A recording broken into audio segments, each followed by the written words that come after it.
안녕하세요, 여러분. 둘이서입니다. 그동안 잘 지내셨습니까? 오늘은 접도구역의 용도에 대해서 한번 알아보려고 합니다. 자, 얼마 전까지만 해도 여행 얘기를 하다가 오늘 갑자기 지적도 보기 접도구역의 용도 알아보기라고 하니까 여러분들도 많이 혼란스러우시죠? 물론 저도 혼란스럽습니다. 그렇지만 이게 제 일상입니다. 어느 우연히 물건을 보다가 접도구역 활용하기 아주 좋은 지적도가 보여서 여러분들한테 말씀드리려고요. 시간이 지나면 또 잊어버리니까 잊어버리기 전에 오늘 또 좋은 얘기해서 여러분들한테 알려드려야 되겠다 싶어서 오늘 이 촬영을 하게 된 것입니다.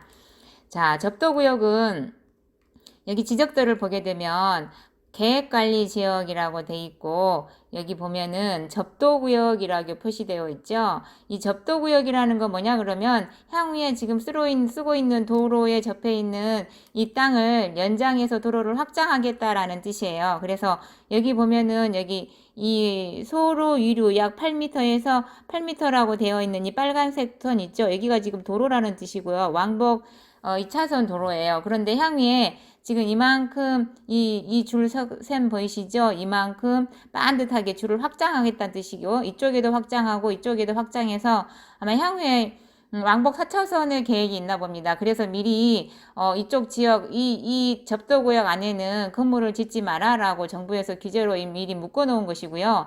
여기 접도구역 안에는 향후에 집을 지을 때 건축을 여기에 올릴 수가 없어요. 그래서 건축을 하게 되면 이 뒤쪽으로 물러나서 건축 행위를 해라라고 미리 지정해 놓은 거거든요.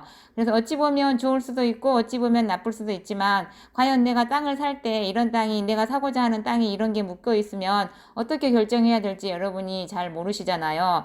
즉 지적도를 잘 모르거나 땅을 볼 줄 모르면 그것이 여러분들이 좋은지 나쁜지 확인할 수가 없기 때문에 오늘은 여러분이 이 강의를 들으시면 앞으로 이런 땅을 만나게 되면 이런 지적도를 보게 되면 이제 여러분이 확신하게 소신 있게 결정할 수 있을 것이라고 믿습니다. 자, 지금 현재 여기는 232제곱미터 정도 되는 땅이고요. 계획관리 지역 땅이에요. 그래서 계획관리 지역은 건폐율이 40% 이하이고 용적률이 100% 이하입니다. 그래서 이 땅은 건폐율이 40%니까 그 면적에 곱하기 0.4 한 만큼 건물을 건축을 할 수가 있는 거고요. 1층, 2층도 지어 올릴 수 있는 아주 좋은 땅이죠. 그리고 시골 같은 경우에는 여러 보존관리나 생산관리, 계획관리 중에서 계획관리가 용도 건폐율이 제일 높기 때문에 많이 선호하는 땅이기도 하죠. 그래서 될 수 있으면 땅을 살 때 여러분 계획관리 지역을 사라라고 여러분들한테 추천을 드리고요.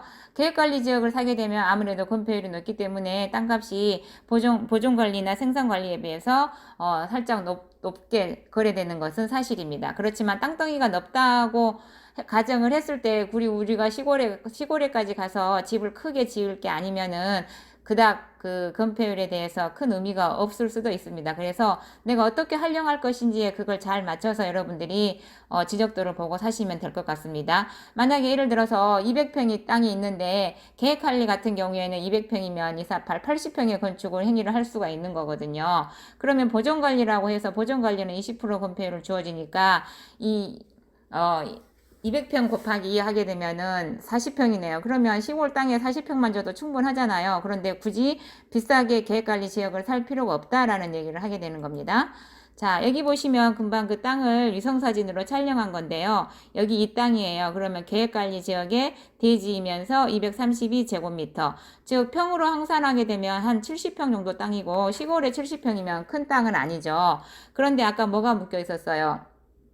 접도구역으로 도로가 묶여 있었잖아요. 아까 여기 이렇게 길게 접도구역으로 묶여 있는 상태고 건축을 한다 할지라도 그 접도구역 건축선 밖으로 뒤로 지나서 건축을 할 수 있다고 얘기했으니까 내가 땅을 샀을 때 여기 위에다가 접도구역을 벗어나서 건축 행위를 해도 내가 괜찮은지 여러분들이 알아봐야 되지 않겠습니까? 그래서 제가 대강 여기 앞에 아까 이게 지금 이 선 자체를 아까 여러분들이 그 보신 접도구역 선이라고 보시면 될 것 같고요. 이 선이 길게 이렇게 뻗쳐져 있지 않습니까? 그런데 내가 살 땅은 지금 이 땅이기 때문에 이 땅의 나머지 면적 가지고 건축을 할 수 있는지 알아보셔야 돼요.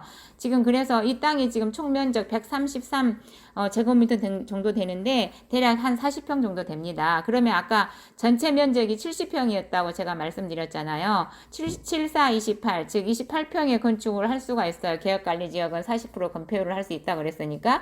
그래서 28평을 건축 행위를 할 수 있는데 그럼 이 땅 위에 28평 건축 행위를 할 수 있냐?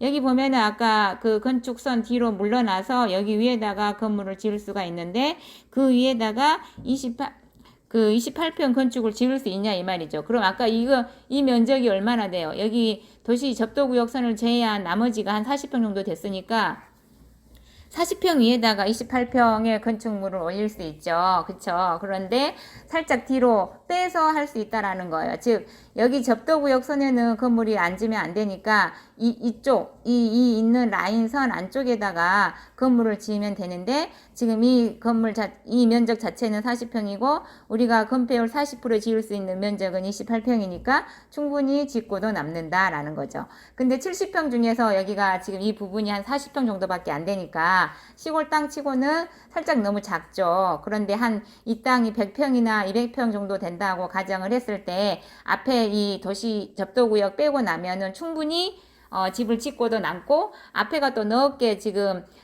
도로로 빠져 있어서 건물이 뒤쪽으로 앉게 되면 마당처럼 넓게 보이지 않습니까? 그러면 다음에 진입로로 활용해도 좋고 그러면 훨씬 더 땅덩이가 커 보이죠. 그래서 여러분들은 향후에 건축 행위를 할 때는 집을 한 가운데다 지으려고 노력하지 마시고 좀 뒤쪽으로 빼서 앞에 땅이 좀 넓게 보일 수 있게끔 건축선에 맞춰서 하시면 좋아요. 그래야지만 마당도 넓어 보이고 시야도 튀어 보이고 그래서 나중에 여러분들이 살다가 나중에 팔고 나올 때도 다른 사람이 봤을 때 실제 면적보다 땅덩이가 커 보이기 때문에 팔릴 확률도 높은 것이죠. 자, 그런 걸 참고해서 여러분이 땅을 사면 될 것 같고요. 이런 땅 같은 경우에는 70평이긴 하지만 지금 마을이 굉장히 사람들이 많이 살고 있는 것처럼 보이고 그리고 국도가 바로 옆에 붙어 있고 그리고 향후에 도로가 연장할 가능성이 있고 그런데 땅이 40평밖에 안 되는데 28평 건축을 뒤쪽으로 밀려서 하면 할 수 있으니까 가능하고 그렇지만 굳이 꼭 건폐율에 맞춰서 28평을 지을 필요 없죠. 시골에는 한 20평이나 15평만 지어도 충분하니까 그걸 감안해서 산다고 했을 때 저는 괜찮다라고 추천을 하는 거죠. 그러면 여러분들도 향후에 내가 땅을 사려고 할 때 이런 땅을 만나게 되면 내가 이것을 살 수 있는지 말 것인지를 잘 판단을 해서 사시면 괜찮겠다라는 얘기를 하는 거고요. 공인중개사만 말을 믿고 여러분들이 선택할 게 아니라 여러분 스스로 여러분들이 땅을 살지 말지 결정해서 스스로 판단하시기 바랍니다. 자, 접도구역의 특징은 도로로 사용할 수 있다. 아주 중요한 얘기예요. 앞전에 완충녹지 설명할 때는 제가 도로로 사용할 수 없다라고 얘기를 했잖아요. 그렇지만 접도구역 같은 경우에는 도로로 사용할 수 있습니다.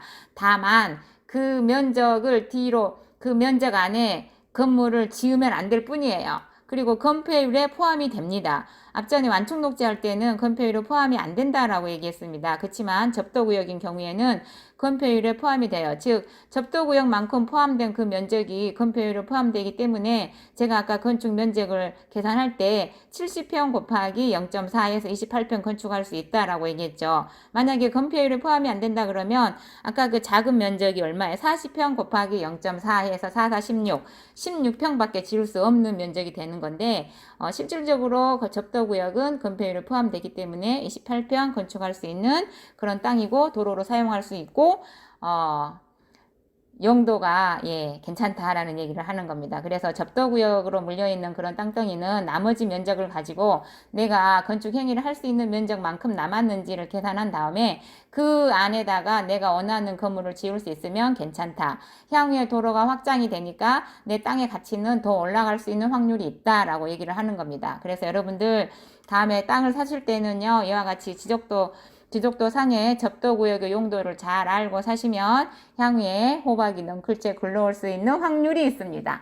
그래서 여러분들 재밌게 잘 노시다가 이와 같이 좋은 땅덩이 하나 만나면 1년에 하나씩 이렇게 사놓으시면 어때요? 시골 땅 그렇게 비싸지도 않거든요. 그러면 한 2천이나 3천 선에서 이런 땅 하나씩 만나서 사놓으면 여러분들 노후는 일하지 않고도 아르바이트 하지 않고도 퇴직하고서 일하지 않고도 얼마든지 행복하게 여행 다니면서 즐기면서 살아갈 수 있습니다.